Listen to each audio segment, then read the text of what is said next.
I bought a copy of the book. I gave it to Safi to read.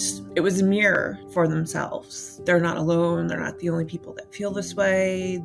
My 12-year-old is non-binary. They had gone to a voter registration event with me. We're just driving home, and all of a sudden, out of the blue, they were like, sometimes I feel like a girl and sometimes I feel like a boy, and can you please stop calling me your daughter all the time or calling me she all the time? And I was like, okay. I read Genderqueer not long after that. Genderqueer, a memoir. Graphic novel, Genderqueer. Genderqueer, a memoir, is my debut book. It is a story about my own life, about coming out as queer and non-binary, and thinking about being a adult non-binary role model when that's something I really lacked when I was a child. It was a big deal for us. Just super emotional, blown away by how incredible this book is. I gave it to Safi to read. Absolutely loved it. It was a huge comfort to them because it helped them understand that they're not alone. They're not the only people that feel this way. About 2 weeks later, we were waiting outside of our school board building to be let in for a meeting, and a Mom for Liberty marched up to the front of the line with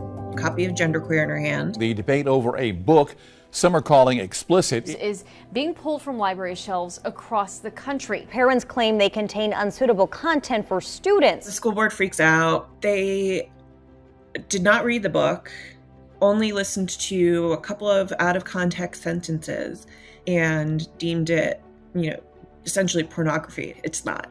It's not at all. I think the reason this book needs to stay on library shelves is that there are a lot of people who are questioning their gender, questioning their sexuality. There are people who really need this material. There are people for whom this is vital and for whom this can be maybe even life-saving. That became kind of our mission, to get the book back on shelves. I just wish that the parents would love their kids enough to trust their kids. Sure, Safi's non-binary. They still have a group of friends. They're an incredible artist. Nothing has changed. They're still the same exact person. You're my kid, and I love you, and I want you to have a happy and healthy life.